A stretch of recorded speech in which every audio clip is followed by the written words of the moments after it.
Cristo y que puedan encargarse de salvar a Bolivia. Así que les vamos a invitar, si alguno de ustedes creen que esta es la palabra que necesita Bolivia, que esta es la palabra que puede salvar a Bolivia, que esta es la palabra que la Biblia nos enseña. Si ustedes creen que este es el evangelio verdadero, original de la Biblia, les vamos a pedir que al final, por favor, se acerquen a los pastores de Corea, a los pastores de Bolivia, de Argentina, de México, a su servidor también. Al final de este tema nos gustaría conocer sus impresiones, así que quienes verdaderamente crean que este es el evangelio que debe ser predicado, acérquese al equipo, por favor. Amén. Mi nombre es Mario Lenín Ayala, soy un pastor en Guatemala. Dios nos ha permitido levantar 11 iglesias en Guatemala y de verdad tenemos mucho trabajo para atender allá, pero estamos dando nuestra vida por la evangelización mundial y estamos aquí. Hemos llegado hoy muy temprano, no hemos dormido casi nada, pero estamos aquí para dar nuestra vida por la evangelización mundial y para que el mundo vuelva a la palabra de Dios, reconociendo que Jesús es el Cristo, el Hijo del Dios viviente.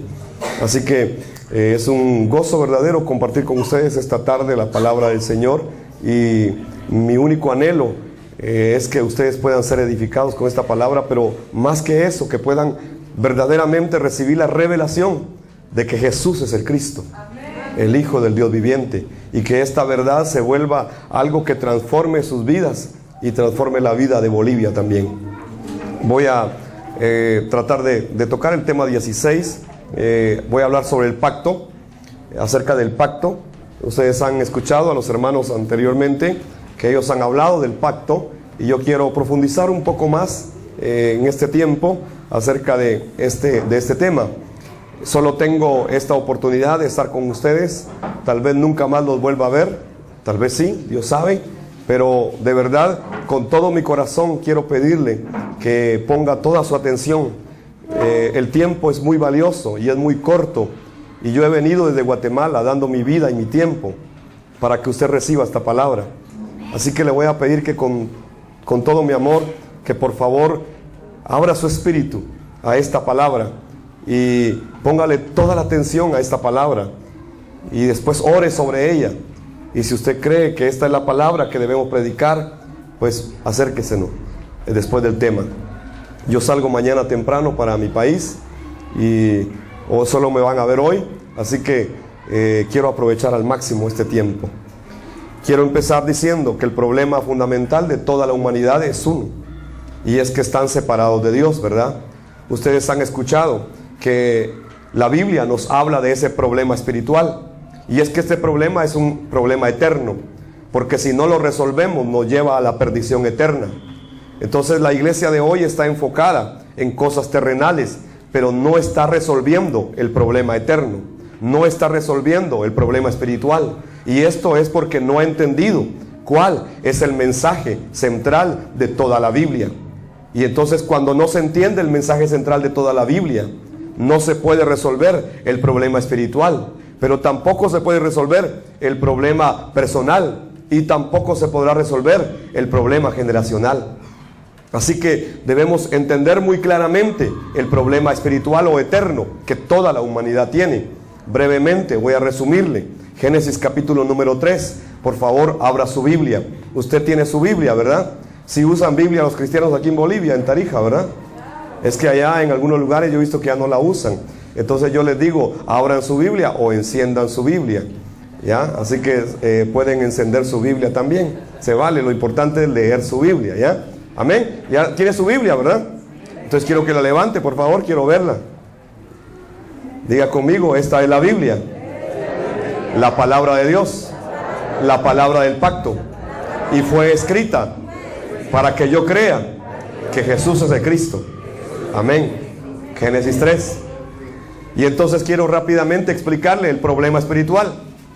Es que el ser humano fue creado a la imagen y semejanza de Dios, según Génesis 1, 26 al 28. Usted lo puede revisar en su casa. Pero ese ser humano original perdió sus características y perdió la imagen y perdió la semejanza. Y mientras esa imagen y esa semejanza de Dios no se recupere, de verdad el ser humano solamente es carne. Es un pecador, es carne. Y está aquí y es polvo. Y vive como polvo. Y camina como polvo. Y piensa como polvo. Y cree como polvo. Entonces muchos han tratado de definir quién es el ser humano. Entonces vino un gran investigador, Charles Darwin, y dijo que el ser humano es un animal desarrollado. Desarrollado pero animal. Entonces muchos creen que son animales desarrollados. No creen que fueron creados por las manos de Dios, ¿verdad? Entonces muchos piensan así. Luego apareció otro, un economista, Carlos Marx, y él habló de que el ser humano es lo que el dinero le hace, lo que la riqueza le provee, lo que los bienes le producen, y que eso es el ser humano. Pero realmente el ser humano es más que el dinero, es más que la economía. Otra postura que ha permeado todo el mundo, y me imagino que Bolivia también, es la postura de Freud, el psicólogo, ¿verdad? ¿Y qué dijo Freud? El ser humano no es más que un montón de impulsos sexuales. Eso es el ser humano. Entonces, si usted mira la vida de la gente en el mundo, está basada en esas tres cosas. Creen que el ser humano es dinero, lo material, ¿verdad? La economía, la prosperidad, y aún los cristianos creen que así es la vida. Pero realmente, ¿quién es el ser humano? Es que es el ser creado para estar con Dios. El ser humano fue creado para estar con Dios, no para otra cosa. Por ejemplo, Dios hizo los principios de la creación y los estableció sobre toda su creación. Entonces Dios dijo, sean las aguas, y produzcan las aguas seres vivientes, y aparecieron los peces, ¿verdad? Entonces, ¿dónde viven los peces? En el agua. ¿Y quién dijo eso? ¿Será que algún hombre lo dijo?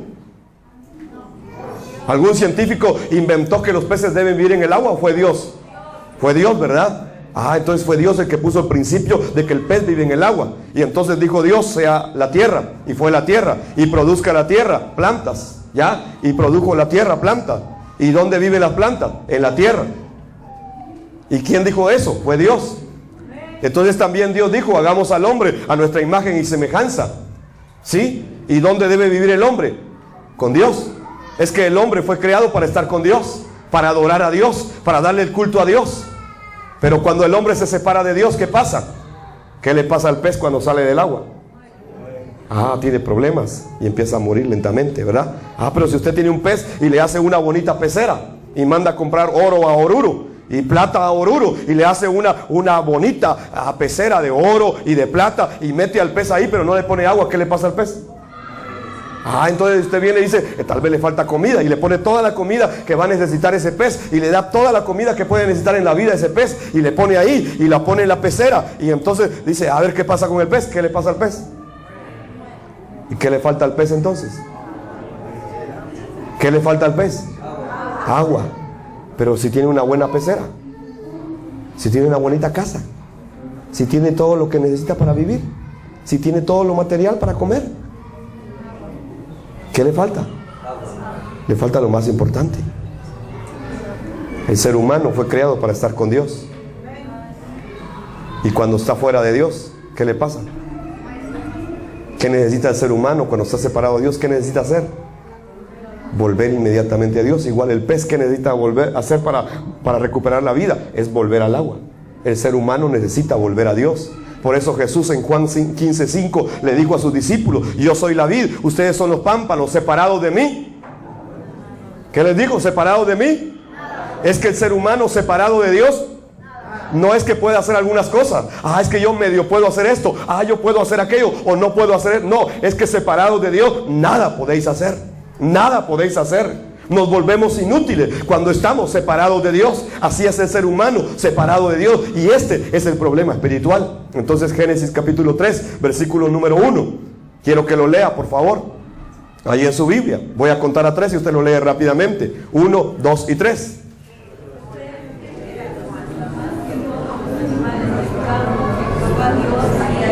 ¿De quién nos habla este primer versículo de Génesis 3?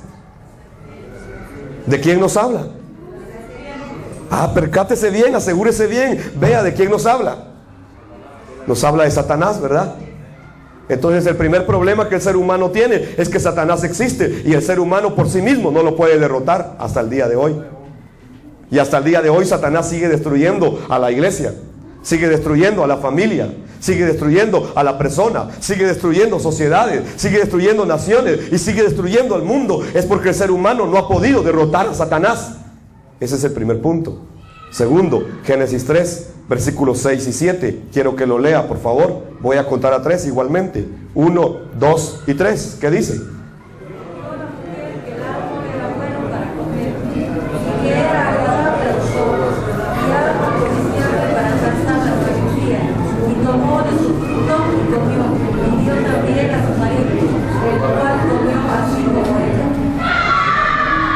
Verso 7.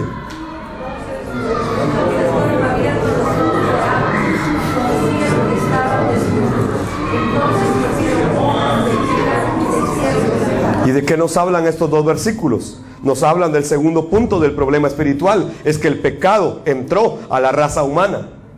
Y entonces el ser humano desobedeció a Dios, dirigido por Satanás. No le creyó a Dios. Y entonces vino y el pecado entró a la raza humana. Hay una versión que es la versión NTV. Me gusta cómo se lee ahí el versículo 6. Dice que la mujer vio que el fruto era agradable para adquirir sabiduría.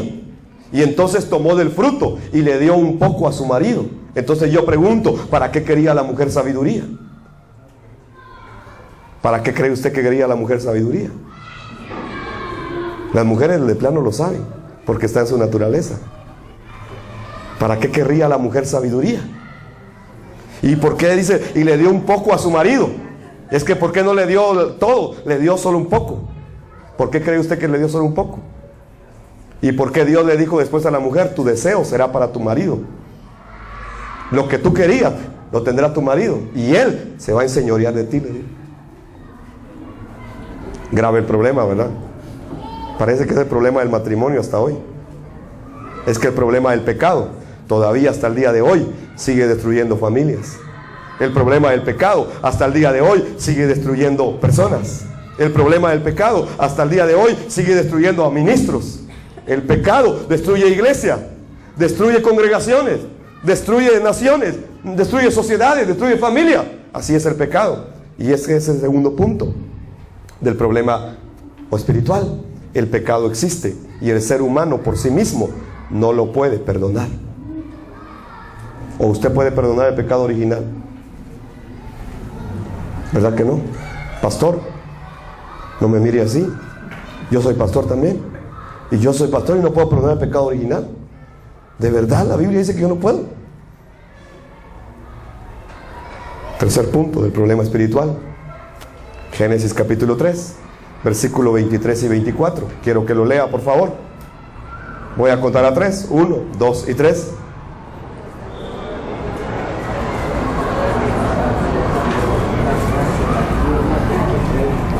Parece que les dio miedo, ¿verdad? Voy a contar a 3 nuevamente. Quiero que lo lean en voz alta, por favor. 1, 2 y 3.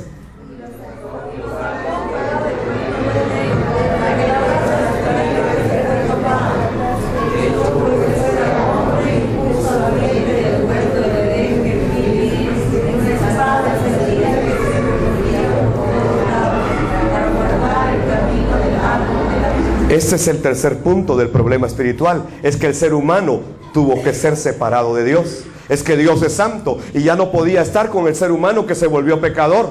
Y entonces, aunque Dios quisiera estar con él, ya no puede estar con él. Ahora él es carne, se volvió carne, es pecador y Dios es santo. Y entonces no puede estar con el hombre pecador. Y esa es la condición del ser humano. Es según la Biblia, se lo estoy dando según la Biblia. Está en Génesis capítulo 3. Ya le expliqué los 3 puntos del problema espiritual. Ahora yo le pregunto, ¿será que la iglesia está evangelizando para resolver estos 3 puntos? No lo está haciendo. Está evangelizando con su testimonio. Y entonces llegan a la gente, mire, yo le quiero compartir mi testimonio de lo que Dios ha hecho. Mire, si usted quiere oír mi testimonio, es muy bonito.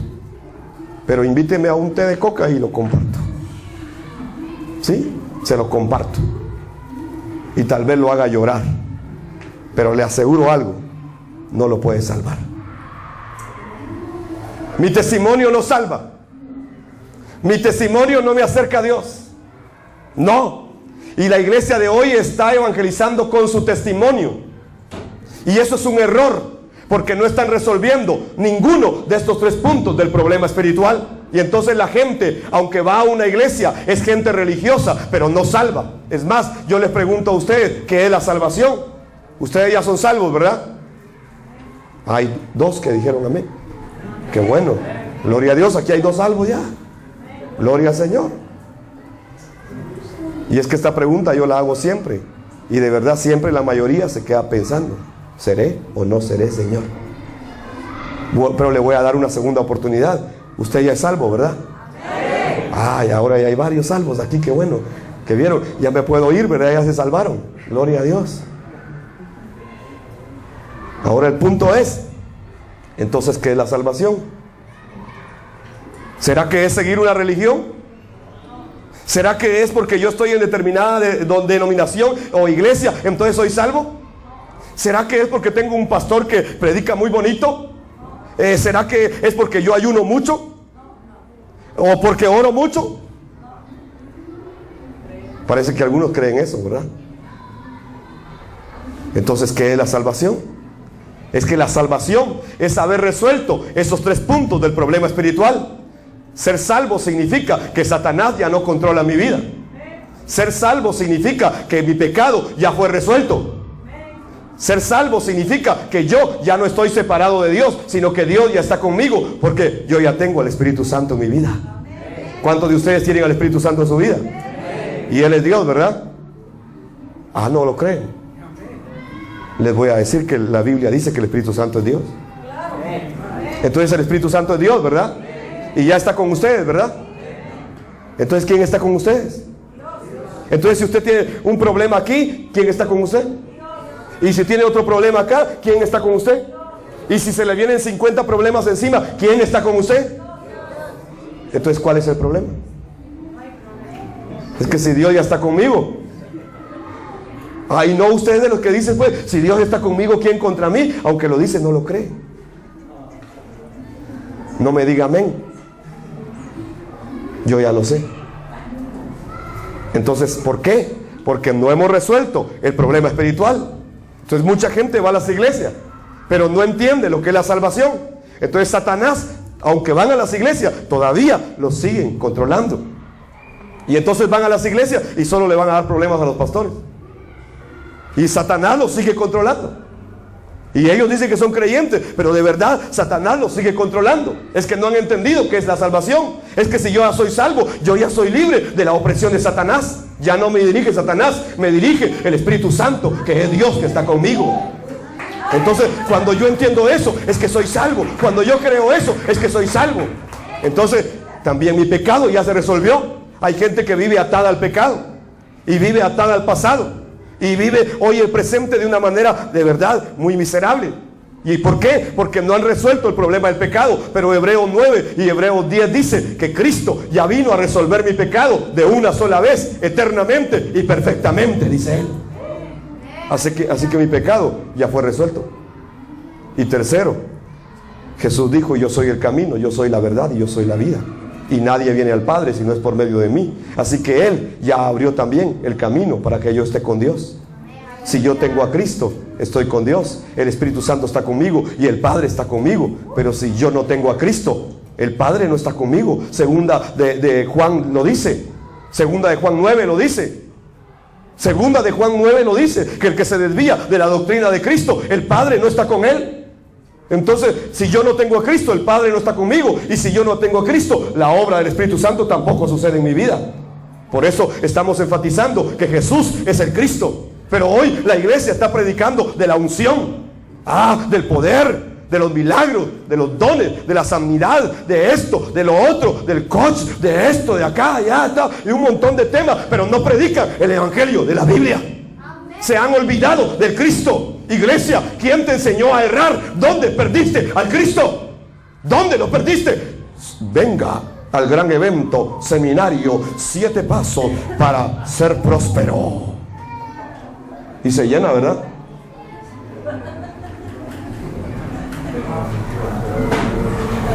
Conozca los 3 pasos para alcanzar la santidad. Requisitos para recibir la unción del Espíritu Santo. 21 cualidades de líder. Líder 360 grados. Qué poderoso, ¿verdad? El mentor y el coach.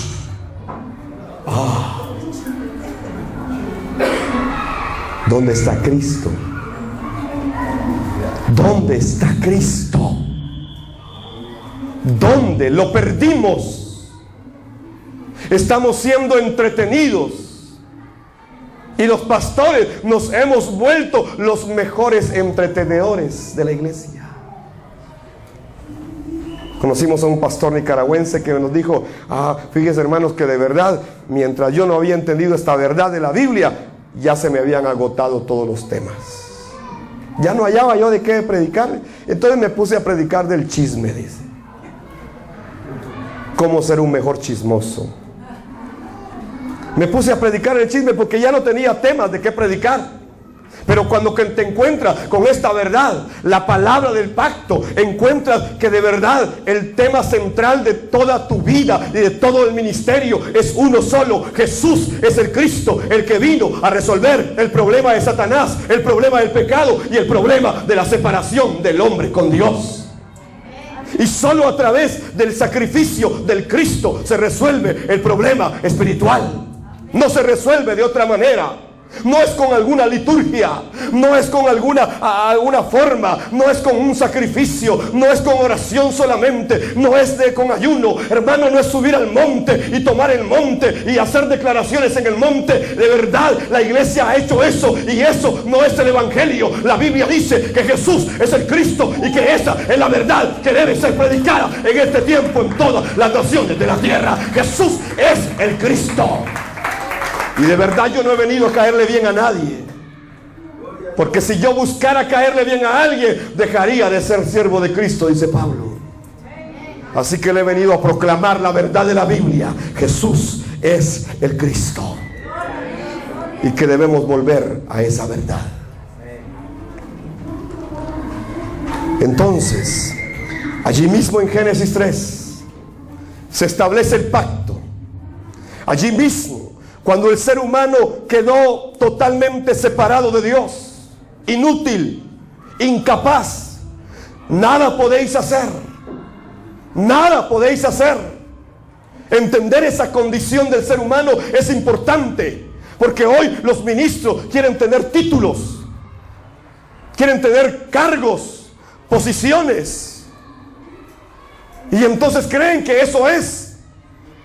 Personalmente soy una persona muy preparada académicamente y también teológicamente. Lo soy, pero eso no importa, eso es basura. De verdad, eso es basura. Aquí debe prevalecer la verdad de la Biblia, que Jesús es el Cristo. Lo demás no importa. Y yo digo lo siguiente: en Guatemala todos quieren ser apóstoles.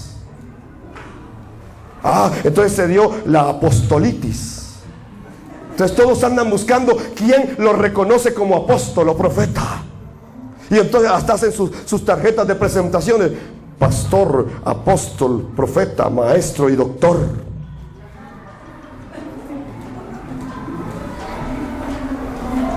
Así se presentan. Entonces yo digo lo siguiente: yo prefiero ser un diácono a la manera de Esteban y morir apedreado predicando que Jesús es el Cristo, y no un apóstol a la manera de Judas y terminar en el infierno. Amén. Los nombres son secundarios. Los nombres son secundarios, son terrenales, son temporales, van a terminar acá. No son lo más importante. Aquí debe prevalecer la verdad del pacto de Dios. Entonces allí mismo en Génesis 3 y versículo número 15 se establece el pacto. Los teólogos lo llaman el protoevangelio, el protón del evangelio, el origen del evangelio, el inicio del evangelio. Está en Génesis capítulo número 3, versículo número 15. ¿Y qué dice? Y pondré hostilidad entre tú y la mujer, y entre tu descendencia y la descendencia de ella. Su descendiente te golpeará la cabeza, te aplastará la cabeza, aunque tú le golpearás el talón. ¿De quién estaba hablando la Biblia ahí? Del Cristo, del Mesías que iba a venir, porque solamente Él vino a derrotar a Satanás. Solamente Él puso sus pies sobre la cabeza del diablo, la serpiente antigua. Así que proféticamente, desde el libro de Génesis, desde el inicio de toda la raza humana, ya Satanás proféticamente está derrotado por medio de la promesa del Cristo, del Mesías, del ungido, del enviado, del prometido, del deseado, en quien se cumple toda la palabra de Dios. Jesús es el Cristo. Entonces, cuando yo recibí esta palabra, de verdad empecé a revisar libro por libro de toda la Biblia, y aún en Cantares encontré que se habla del Cristo. En todos los libros de la Biblia está el Cristo. Y cuando Él vino a la tierra, en Juan 5, 39 y 40, les dijo a aquellos que estudiaban la ley, les dijo: ustedes escudriñan las Escrituras, porque les parece que en ellas, ¿qué? Hay, ¿qué? Vida eterna. ¿Y estaba la Biblia ya para ese tiempo? No, ¿verdad? Entonces, ¿de qué estaba hablando Jesús cuando hablaba de las Escrituras? De los rollos de Moisés, de los salmos y de los profetas, que para nosotros hoy son el Antiguo Testamento. Y entonces Él les dijo: ustedes escudriñan las Escrituras, o sea, el Antiguo Testamento, porque les parece que en ella hay vida eterna, pero esas Escrituras me señalan a mí, pero ustedes no quieren venir a mí. Es que el Cristo ha sido rechazado en toda la historia, y hoy las iglesias también lo siguen rechazando. Y no quieren oír del Cristo. No quieren reconocer que Jesús es el Cristo. Cuando oyen esta verdad, esto parece que son Jesús solo, dicen. Esto parece que son de la tal corriente. Eso. No, nosotros somos los que hemos creído esta verdad. Yo personalmente dirijo 10, 11 iglesias en Guatemala que son pentecostales. Pero en este movimiento hay nazarenos, hay bautistas, hay presbiterianos, hay pentecostales. Aquí esto no es un movimiento de herejía, no, es el que estamos predicando la verdad de la Biblia. Pero el pueblo de Dios está tan confundido hoy que cuando uno le habla desde la Biblia de que Jesús es de Cristo, creen que es una herejía. No es una herejía. Satanás ha cegado el entendimiento de la gente para que no pueda resplandecerle la luz del Evangelio, la buena noticia de que Jesús es el Cristo. Segunda de Corintios 4:4 lo dice, que el Dios de este mundo ha cegado el entendimiento de los incrédulos. Esta es la verdad de la Biblia.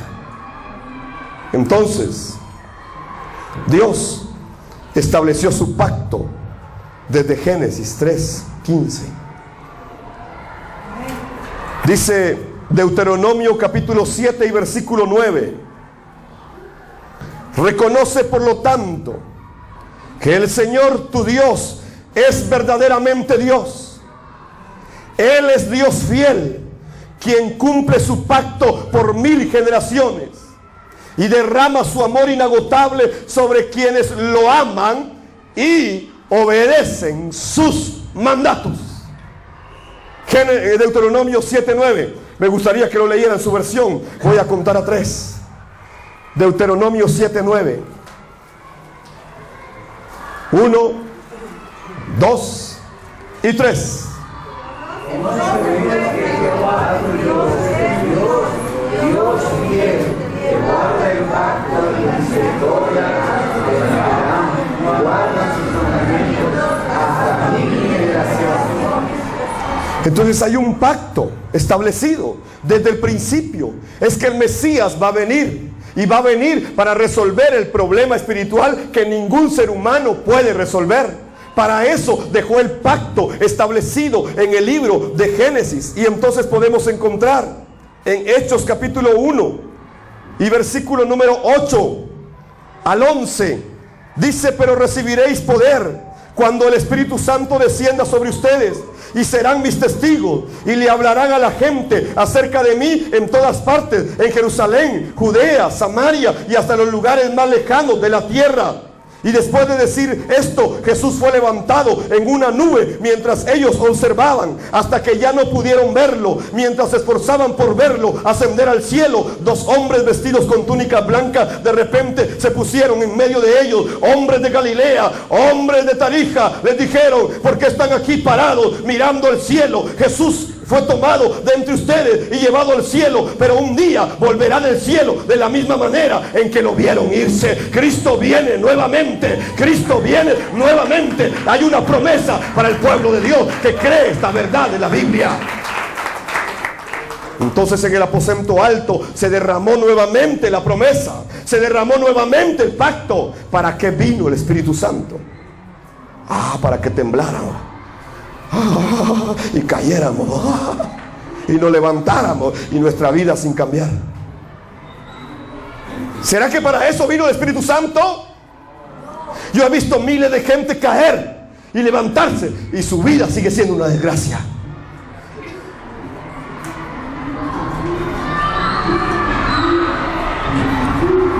¿A qué vino el Espíritu Santo? Y cuando venga el Espíritu Santo, recibiréis poder para ser testigos. Dígame si ahí dice que es para caerse, para temblar,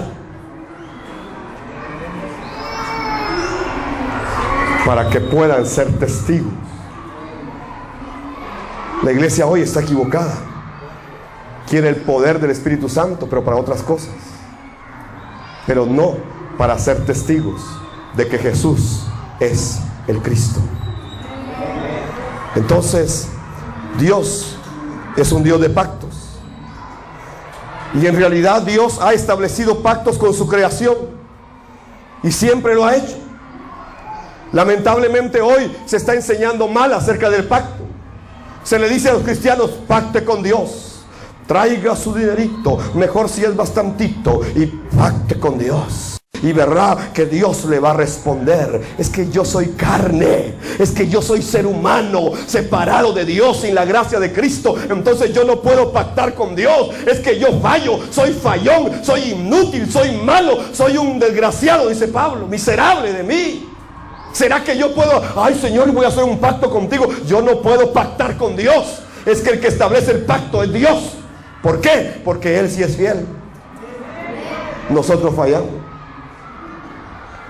Lamentablemente hoy se está engañando a la iglesia diciéndole que pacte con Dios de esa manera. Nunca les dicen que pacten para ir a evangelizar. El pacto es económico solamente. Que no importa que no evangelicen, que pacten. ¿Ese es el pacto? Incluso los pastores se han corrompido de una manera tal que yo hablé con el presidente de la Alianza Evangélica de Nicaragua para entrar con este mensaje. Y lo primero que me dijo es: mira, hermano, no tengas pena, yo te consigo aquí todo. ¿Solo qué? Para mí, $2,000 de anticipado.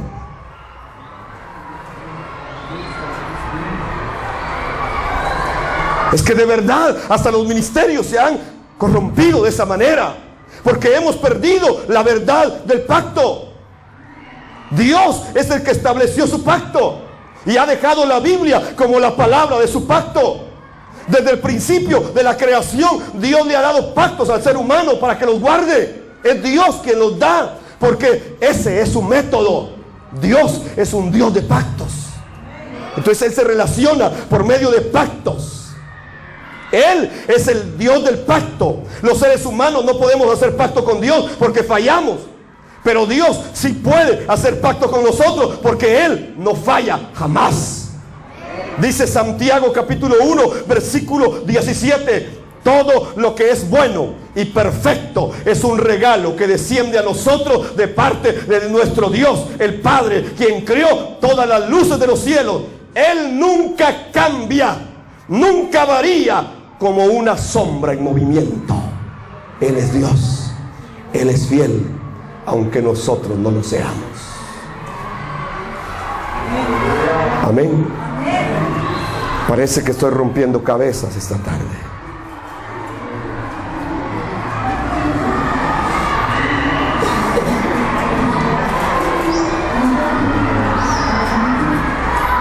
El Dios del pacto.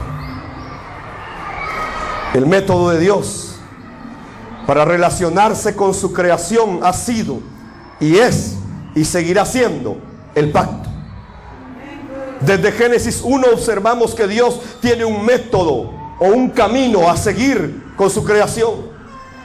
Y vemos en el libro de Génesis que Dios estableció el pacto con el ser humano. El primer pacto está en Génesis 2:17. Y Dios le dio una sencilla instrucción al ser humano para que lo guardara como el pacto.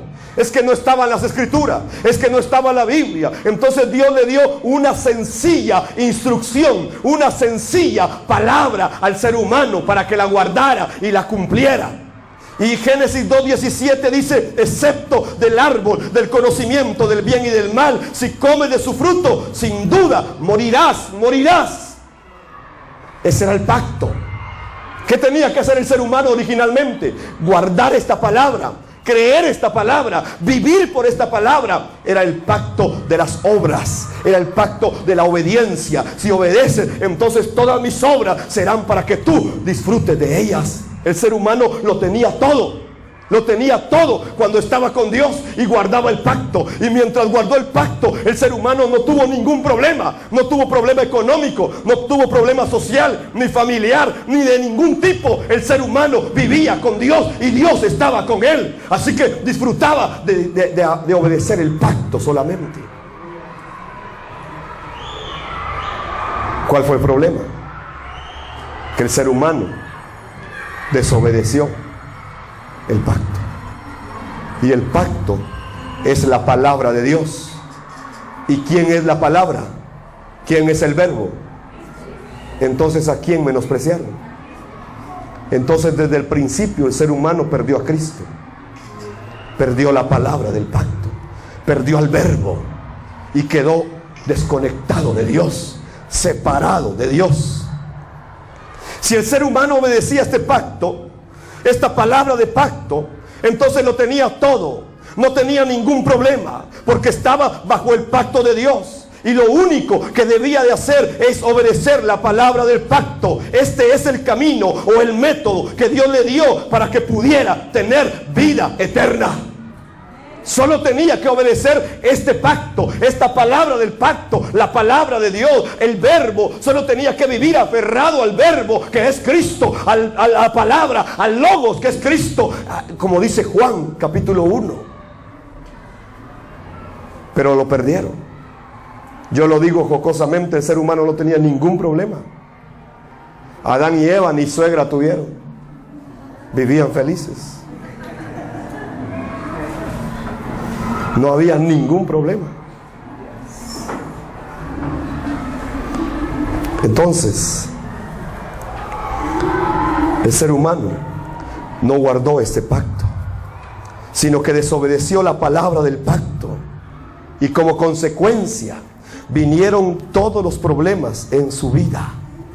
Desobedecer el pacto es la raíz o es la causa fundamental de todos los problemas que el ser humano tiene hasta el día de hoy. ¿Por qué? Porque quedó separado de Dios. Si yo estoy separado de Dios, sufro yo como persona. Si yo estoy separado de Dios, sufre mi familia. Si yo estoy separado de Dios, sufre la iglesia. Si yo estoy separado de Dios, sufre la sociedad. El problema del ser humano es que está separado de Dios. Entonces el pecado fundamental, el pecado espiritual del que nos habla toda la Biblia, es el pecado de la desobediencia del pacto. El desobedecer la palabra de Dios, la palabra del pacto, es el pecado original del ser humano que fue trasladado a toda la humanidad. Hoy los teólogos están inventando un montón de teorías, pero no han reconocido que Jesús es el Cristo, el mensajero del pacto y el mismo pacto personificado en Él. Y entonces se han inventado un montón de doctrinas.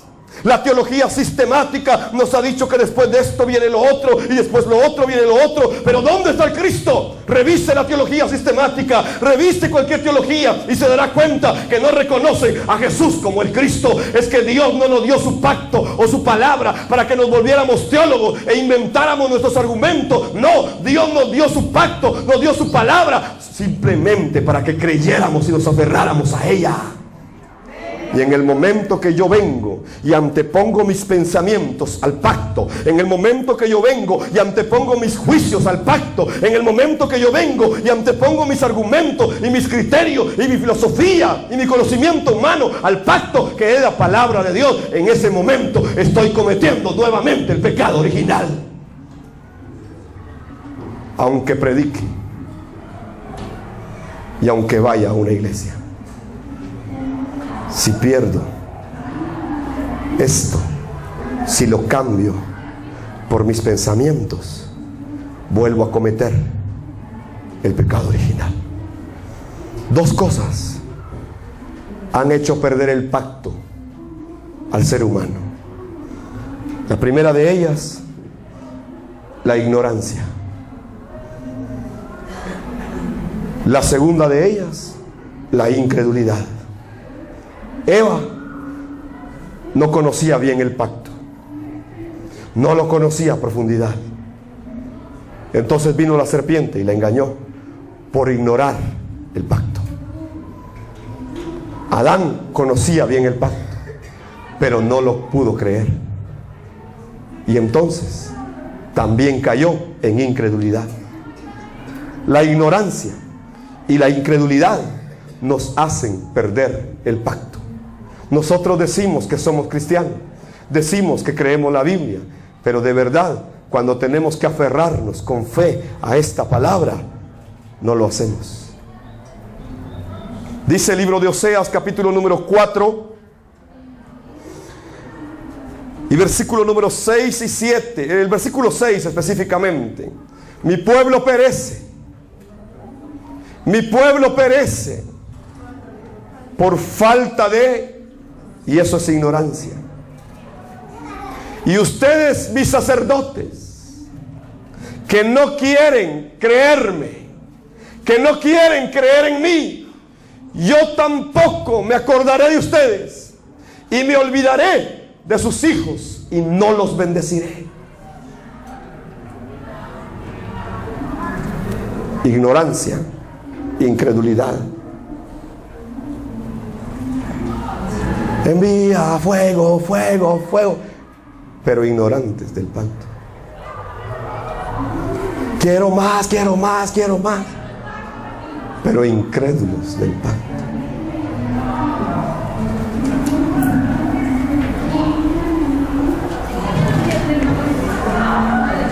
El pacto eterno, Génesis 3:15, nos habla entonces de ese pacto eterno que Dios estableció desde el principio para solucionar el problema espiritual de toda la humanidad. La simiente de la mujer vendría como el Mesías, que resolvería el problema fundamental del ser humano. Era necesario que alguien ofreciera su sangre para dar cumplimiento al pacto eterno y resolver de esta manera el problema del pecado de toda la humanidad. ¿Por qué? Porque esa era la condición. Porque sin derramamiento de sangre no hay remisión de pecados. Levítico 17:11 nos recuerda este mismo pacto. Y dice Levítico 17:11: porque la vida del cuerpo está en la sangre. Les he dado la sangre sobre el altar con el fin de purificarlos, para hacerlos justos ante el Señor.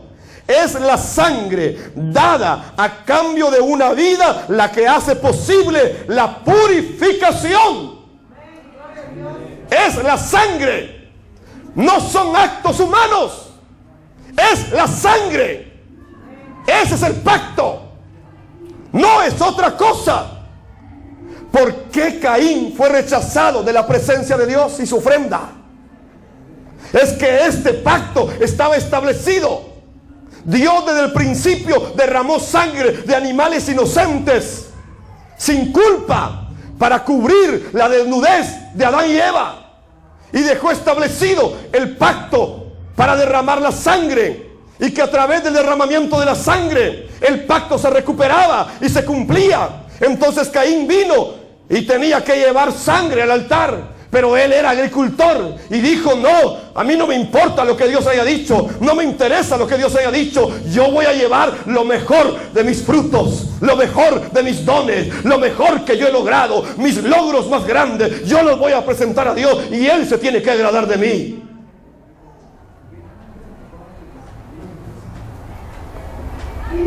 Es que si tengo un ministerio grande, Dios se va a agradar de mí.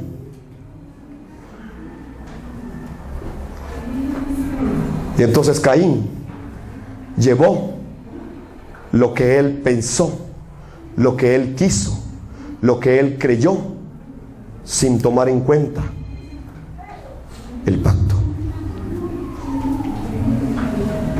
No pudo creer que derramar la sangre de animales lo volvía puro delante de Dios. No lo pudo creer. Pero sí pudo derramar la sangre de su hermano. Porque así es el hombre separado de Dios. Muchos hoy no pueden creer en el Cristo, pero sí pueden creer en lo que Satanás les está dando. Es que esto no es algo nuevo. Cuando Pilato se paró frente a la multitud, les dijo: este es un inocente, no he encontrado nada que lo condene, es un justo. ¿Lo suelto a él o quieren que le suelte a Barrabás? ¿Y qué dijeron las multitudes? Es que Barrabás predica bonito, Barrabás predica de la unción, Barrabás predica de la prosperidad. Es que ustedes vieran el liderazgo de Barrabás. ¿Y el Cristo? ¿Y el Cristo? Iglesia, ¿y el Cristo? Es que estamos perdiendo nuevamente el pacto. Estamos perdiendo nuevamente el pacto. Tenía que ser alguien que no tuviera pecado. Tenía que ser alguien que fuera justo, que fuera limpio y que diera su sangre. Y eso solo lo cumplió Jesús como el Cristo. Isaías el profeta 7:14 vuelve a retomar la promesa de Génesis 3:15 cuando escribe: miren, Dios mismo les dará la señal. He aquí, la Virgen concebirá y dará a luz un niño y le llamarán Emmanuel, que significa Dios con nosotros. Era la misma promesa, la simiente de la mujer. Por eso es que la mujer dará a luz un hijo. No fue engendrado por hombre, era la simiente de la mujer. E Isaías 7:14 confirma que la Virgen concebirá a un niño.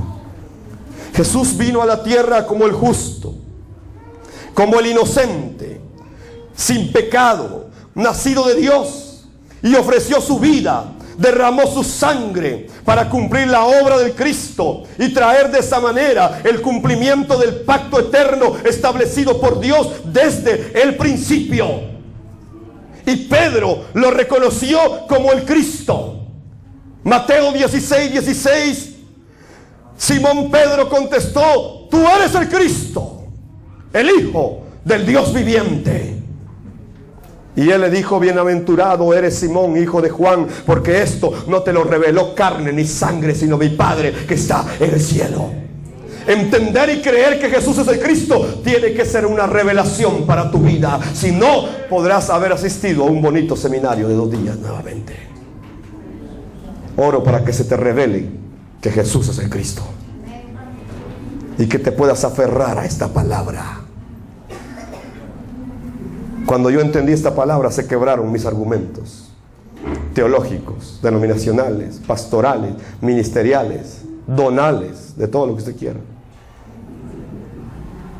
Se quebró todo.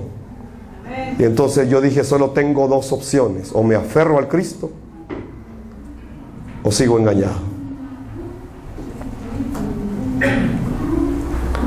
Estoy aquí porque tomé la primera decisión.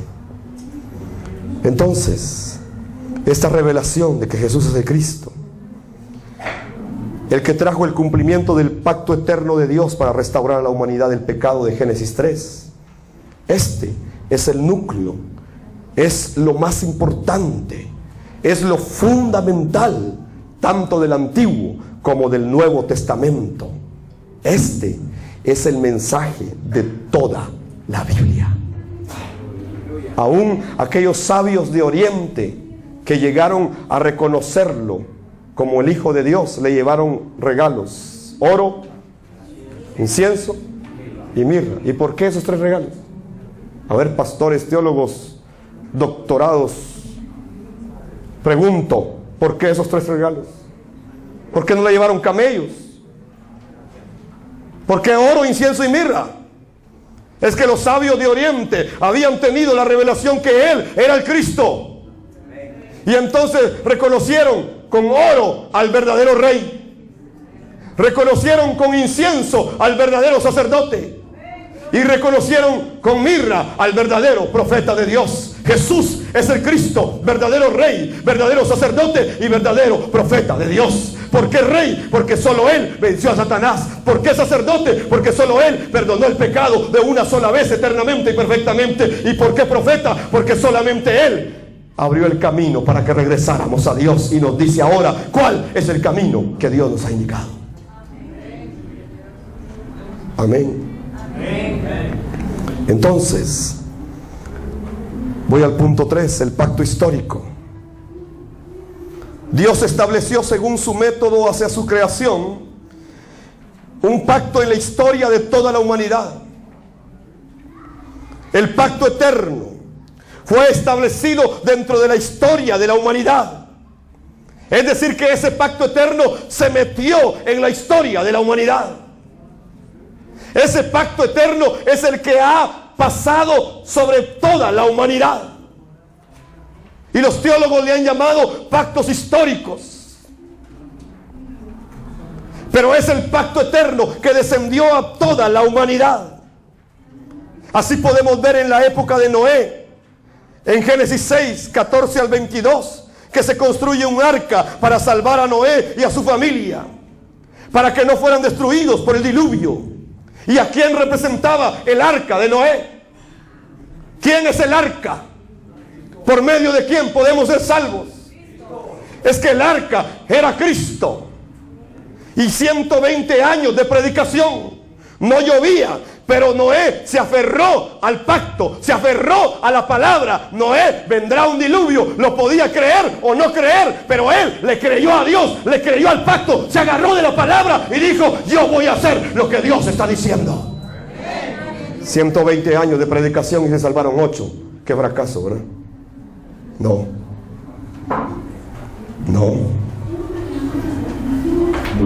120 años de predicación y se salvaron 8. Toda su casa.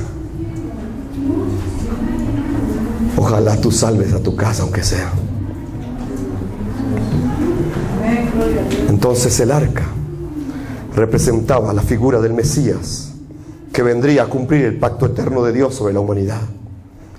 Y Noé lo que hizo fue obedecer la palabra de Dios, la palabra del pacto.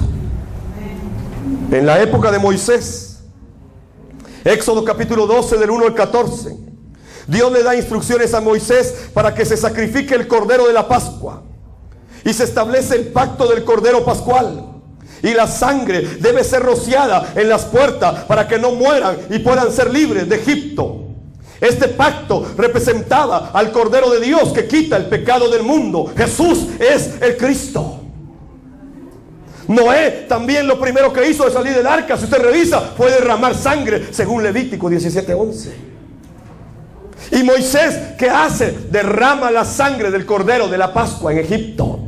Es que hubo diferentes señales, hubo diferentes portentos, hubo diferentes plagas, hubo diferentes milagros, pero ningún milagro, ninguna señal, ningún portento, ninguna maravilla sacó a Israel de Egipto. Es que ninguna señal te puede salvar, ningún milagro te va a salvar. Yo he visto gente ser sanada y terminan en el mundo nuevamente, porque tienen a Jesús como un ídolo solamente y no han entendido que Jesús es el Cristo. Entonces a Israel no lo sacaron los milagros, a Israel no lo sacaron los portentos, a Israel lo sacó una sola cosa: cuando obedecieron el pacto, y entonces derramaron la sangre del Cordero de la Pascua. Faraón, símbolo de Satanás; Egipto, símbolo del mundo; Israel, símbolo del pueblo de Dios. No podemos ser libres de Satanás y del mundo sino por medio de la sangre del Cordero de Dios, Cristo Jesús, Señor nuestro. El pacto eterno se metió a la humanidad. En el tiempo de Josué, Dios le promete a Josué que lo va a respaldar para tomar la tierra prometida. ¿Y por qué? Esto es debido a que en Canaán será el lugar a donde vendrá el Mesías prometido, quien viene a cumplir el pacto eterno de Dios. Y entonces, ¿por qué Josué quiere conquistar la tierra prometida? Ah, es que ahí hay buenas uvas. No, es que ahí va a venir el Mesías. Allí va a venir el Mesías. Y de los miles que salieron de Egipto, solo 2 entraron en la tierra prometida: Josué y Caleb, ni siquiera Moisés. ¿Y por qué entró Josué y Caleb? Porque se aferraron a la verdad de que Jesús ya estaba con ellos. Ah, es que no, es que ahí era Jehová, era... vayamos a Éxodo, pues. Te voy a dar algunos ejemplos. Es que ahí era Jehová Nisi, Jehová Rafa, Jehová. Miremoslo. Dice 1 Corintios 10:4 que a Israel lo seguía una roca espiritual. Y esa roca, ¿quién era? ¿Quién estaba con Israel entonces? Es que Él está desde el principio. Sus salidas y sus entradas son desde la eternidad hasta la eternidad, dice el profeta. Jesús es el Cristo. Y esa roca les daba agua, y les daba miel, y les daba todo, pero no creían en el Cristo. Israel salió de Egipto. Faraón fue derrotado. El mar fue abierto, pero Israel no creía que Dios ya estaba con ellos. Y la roca les dio de beber durante 40 años. Y la roca era Cristo. Y entonces tuvieron hambre y dijeron: ¿cómo nos vamos a morir de hambre? Y el maná que descendió del cielo vino. ¿Y quién es el maná que descendió del cielo? Es Cristo. ¿Es que acaso Israel podía sembrar en el desierto para poder comer? ¿Es que acaso podían abrir pozos para beber? ¿Qué les estaba diciendo Dios? Si yo estoy con ustedes, consumado es. Todo está terminado. Todo está hecho. Si pueden creer. Entonces se levantaron serpientes ardientes y empezaron a morder al pueblo de Israel en el desierto. ¿Acaso habían médicos para que lo sanaran?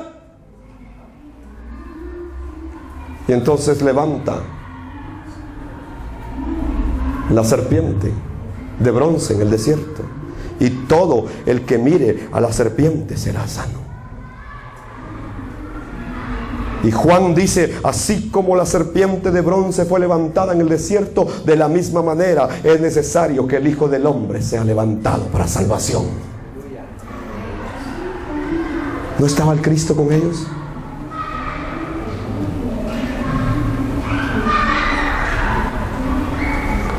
¿Y cómo nos vamos a vestir? su ropa crecerá con ustedes. ¿Y cómo nos vamos a calzar? Su calzado crecerá con ustedes.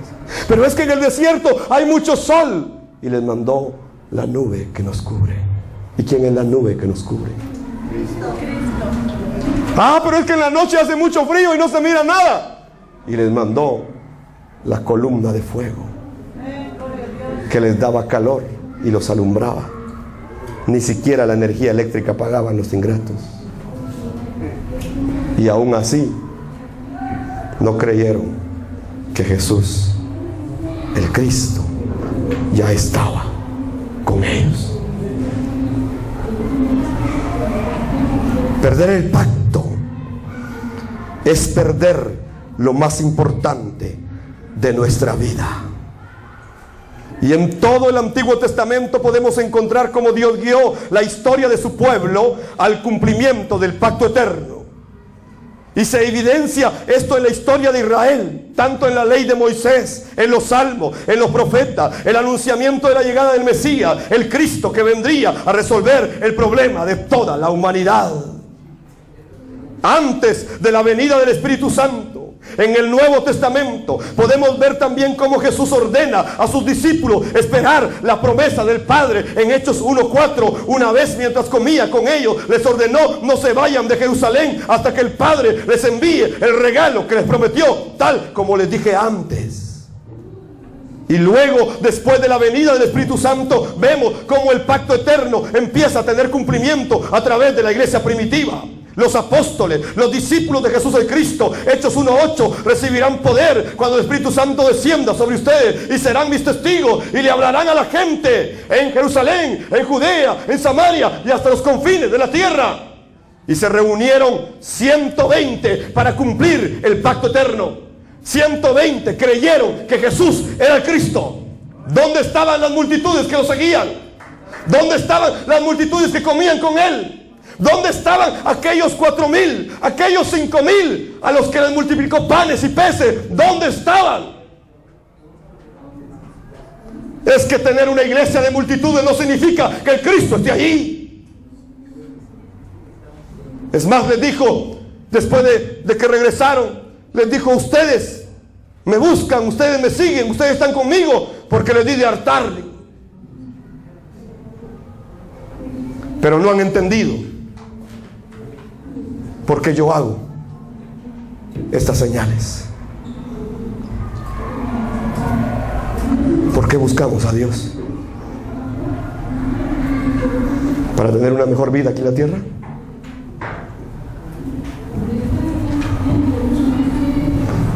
¿Para que nos dé su poder, tengamos fama, renombre, para que seamos usados por Dios? Entonces, cuando vino el Espíritu Santo, aquellos 120, no había ningún teólogo entre ellos. No era gente de renombre, era gente común como nosotros. No era gente que tuviera mucho recurso económico, no. Ahí se reunieron 120, que lo único que hicieron fue orar para que viniera la promesa del Padre. Y oraron para que se cumpliera la promesa del Padre. Ellos iban a hacer la evangelización mundial. Y entonces esperaban el poder del Espíritu Santo para ser testigos. Y oraron por 10 días, dicen los teólogos, que oraron. Y oraron. ¿Y de qué oraron? Señor, dame un carro nuevo, Señor, este año. Señor, yo declaro que sobre mí vendrá tu bendición. Y la triple bendición de Abraham estará sobre mi cabeza este año. ¿Sobre qué oraron? Ah, Señor, ya te recuerdo mi listado de 50 peticiones. Solo te encargo la 39 y no te olvides de la 25, por favor. Tú ya la sabes, Señor. Tu clavo si no las traes.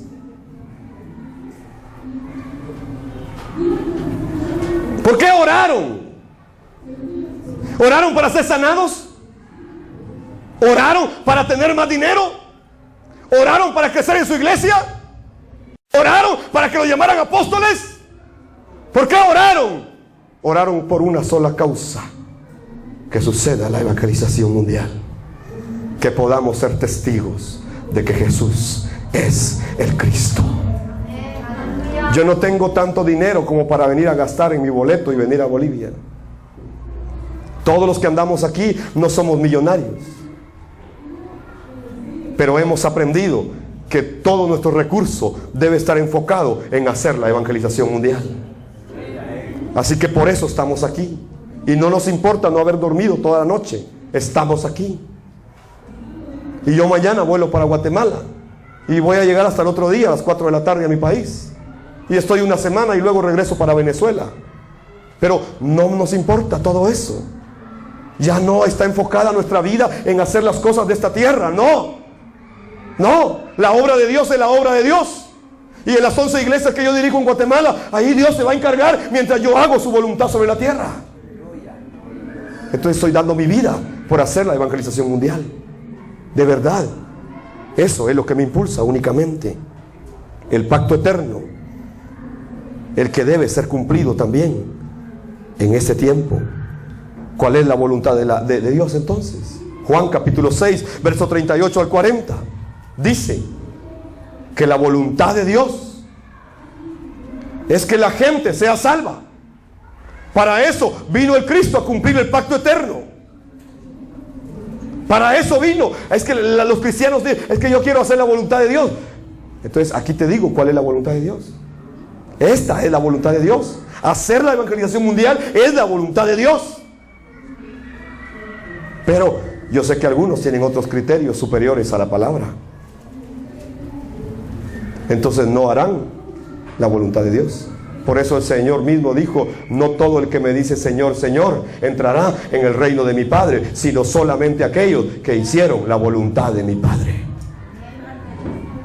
¿Y cuál es la voluntad del Padre? Léalo ahí en Juan 6, 38 al 40, lo dice claramente. Esta es la voluntad de mi Padre. Esta es la voluntad de mi Padre. Entonces no tenemos que perder este pacto. La bendición de Abraham. Ese es el pacto que le dieron a Abraham. En tu simiente serán benditas todas las familias de la tierra. Este fue el pacto de la evangelización mundial. Se lo dieron a Abraham. Le dieron la promesa. Entonces hoy la gente anda: oh, yo declaro que la triple bendición de Abraham está sobre mí. Desato esa bendición, desato y declaro, y aquí y allá. Y no han entendido cuál es la bendición de Abraham.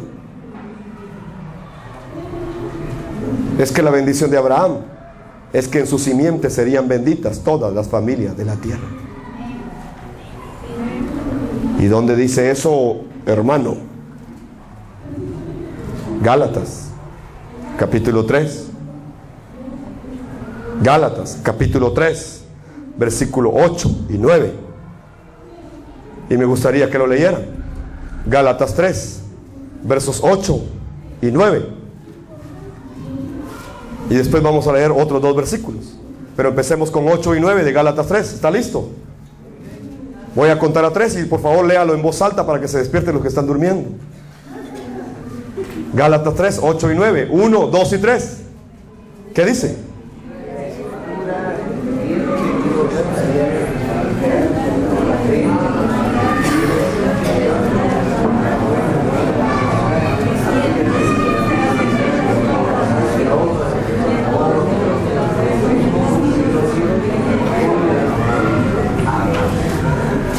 Versículo 14 ahora. Lea el versículo 14 de ahí de Gálatas 3.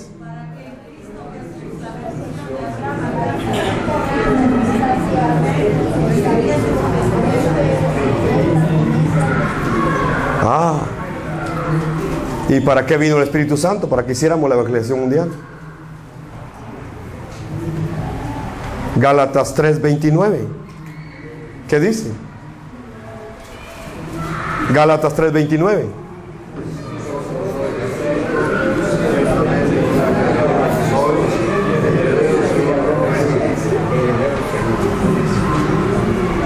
Entonces quiere la triple bendición de Abraham. Ahí está. ¿Qué tienes que hacer? La evangelización mundial. ¿Y cuál era el fundamento de la fe de este padre de la fe llamado Abraham? Es que era Cristo. Jesús le dijo a los que estaban con él discutiendo, le dijo: si ustedes fueran hijos de su padre Abraham, las obras de su padre Abraham harían. Pero ustedes, las obras de su padre el diablo hacen. Su padre Abraham deseó ver mi día y le fue revelado. Y se gozó esperando mi venida. Entonces, ¿en quién confiaba Abraham? En el Cristo. Y le fue revelado. ¿En quién tenía su fe Moisés? Dice Hebreos que prefirió dejar los placeres momentáneos de Egipto por causa de Cristo. Y entonces conoció a Cristo, claro que sí. Y entonces dice que se mantenía viendo al invisible. ¿Y quién es el invisible? Colosenses 1:15 dice que Jesús el Cristo es la imagen visible del Dios invisible. Entonces, ¿a quién miraba Moisés? ¿Por qué José quería que sus huesos llegaran a Canaán? Es que ahí iba a venir el Mesías. Ahí se iba a cumplir el pacto eterno. Entonces le dijo: cuando ustedes sean visitados por Dios, no dejen mis huesos en Egipto, llévenselo. Y 40 años anduvo el ataúd de José dando testimonio en todo el desierto a Israel que el Mesías venía en Canaán. Ojalá su cadáver dé testimonio de que el Mesías viene. ¿Cuál era el pacto eterno? El Mesías va a venir. Y todos se aferraron a esa promesa. Todos, absolutamente todos. Si usted lee David, igual también. Y si lee a Salomón, igual también. Todos se aferraron a esta misma promesa. ¿Por qué? Porque es el pacto. Entonces la iglesia de hoy tiene ese pacto. Mateo 24:14. Y se predicará la buena noticia acerca del reino por todo el mundo, de manera que todas las naciones la oirán, y entonces vendrá el fin. Entonces vendrá el fin. Hay muchos eventos en el fin, pero el evento más importante, el evento trascendental, es la venida de Cristo. Pero Cristo no viene si no hacemos la evangelización mundial. Así que yo no he venido a entretener a nadie. Yo he venido a preparar la plataforma para la venida de Cristo aquí a Bolivia. Y espero encontrar gente que se encargue de preparar esa plataforma. Cristo viene nuevamente. El pacto eterno se va a cumplir. Entonces, yo quiero concluir, porque el tiempo se nos fue, ¿verdad? Dándole 2 textos bíblicos únicamente, para que usted los lea, por favor. Ya no pude tocar el último punto del tema, que es la imagen de aquel que se aferra al pacto eterno de Dios, ¿verdad? Pero ahí están las citas. Usted las puede revisar en su casa. Solo quiero decirle que Pablo dio su vida por este mensaje. Y lo expresó de esta manera, en Hechos 20:24. Mi vida no vale nada para mí, a menos que la use para terminar la tarea que me asignó el Señor Jesús. La tarea de contarles a otros la buena noticia acerca de la maravillosa gracia de Dios. Si no, mi vida no sirve para nada. Puedo tener muchos dones, pero los dones son leves, son momentáneos, son temporales. Puedo tener muchos logros, pero mi vida no vale nada si no la uso para terminar la evangelización mundial. Entonces quiero que abra su Biblia en 1 de Juan 5:1 y 1 de Juan 2:22, y vamos a terminar este tema.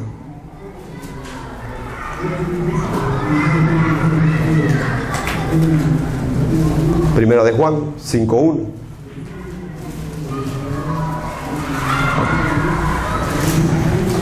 Dice: todo el que cree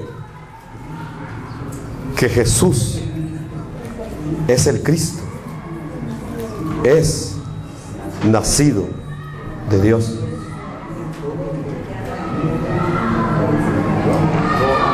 Si usted no cree que Jesús es el Cristo, perdóneme, no lo digo yo, lo dice la Biblia, la palabra del pacto.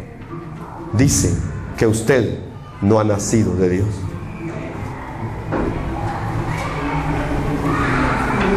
¿Cuántos quieren recibir a Cristo en su corazón?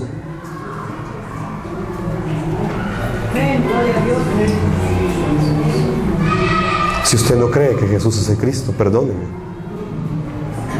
no ha nacido de Dios. Pero como sé que algunos no creen, entonces les voy a dar el segundo versículo. Primera de Juan 2:22. Primera de Juan 2:22. Por favor, léalo. Y dice de esta manera: ¿y quién es el mentiroso? Sino aquel que niega que Jesús es el Cristo. Este es anticristo.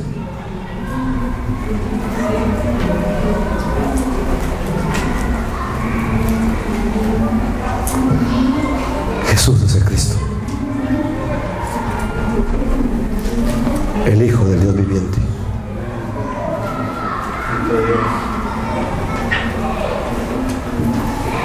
Nosotros vamos a estar en la parte de atrás. Y si usted cree que Jesús es el Cristo, y cree que esta es la palabra que el mundo necesita, y cree que esta es la palabra que salvará a Bolivia y su vida y su casa, por favor acérquese a nosotros después. Yo solo quiero que se ponga de pie, y que si quiere hacer esta oración conmigo, la haga, y si no quiere hacerla, no la haga. Es más, no es necesario que la repita. Pero si usted de verdad esta tarde ha entendido y ha creído que Jesús es el Cristo, por favor, solo haga esta oración. Padre Celestial, yo te pido perdón porque no había entendido tu palabra. Ahora yo vengo, Señor, a reconocer que Jesús es el Cristo, el que solucionó el problema espiritual de mi vida, el que ya venció a Satanás, el que ya perdonó todo mi pecado y el que ya me abrió el camino nuevo para encontrarme contigo, Señor. Hoy yo confieso en mi vida que Jesús es el Cristo, y te pido, Señor, que a través de tu Santo Espíritu me siga revelando por el resto de mis días, cada momento, que Jesús es el Cristo. Yo declaro que he entendido esta palabra y entiendo, Señor, lo que es tu pacto eterno de la evangelización mundial. Y hoy, de hoy en adelante, daré mi vida para cumplir tu voluntad sobre la tierra. Gracias, Padre, en el nombre poderoso de Jesús, quien es el Cristo tuyo, oro, Señor. Amén y amén. Ahora déjeme orar por usted. Padre, Señor, oro por cada uno, Señor, de mis hermanos y hermanas que están en este recinto. Te pido, Señor, que esta palabra pueda quedar en su corazón y en su mente, y que la use tu Santo Espíritu, Señor, para redarguirlos y para revelarles la verdad de que Jesús es el Cristo. Y que no duerman, Señor, esta noche, y que se inquieten, Señor, mientras duermen, y sean despertados por tu Santo Espíritu, para que venga la revelación a través de esta palabra. Oro, Señor, para que sea así, Señor del cielo. Ato toda obra de Satanás que ha mantenido, Señor, escondido este mensaje en el corazón, en los ojos, en el alma, en el espíritu y en el cuerpo, Señor, de este pueblo. Y oro, Señor, para que cada día les sea revelado esta verdad de tu palabra. Jesús es el Cristo. Lo oro todo, Señor, en el nombre de Cristo Jesús. Amén y amén. Que Dios le bendiga.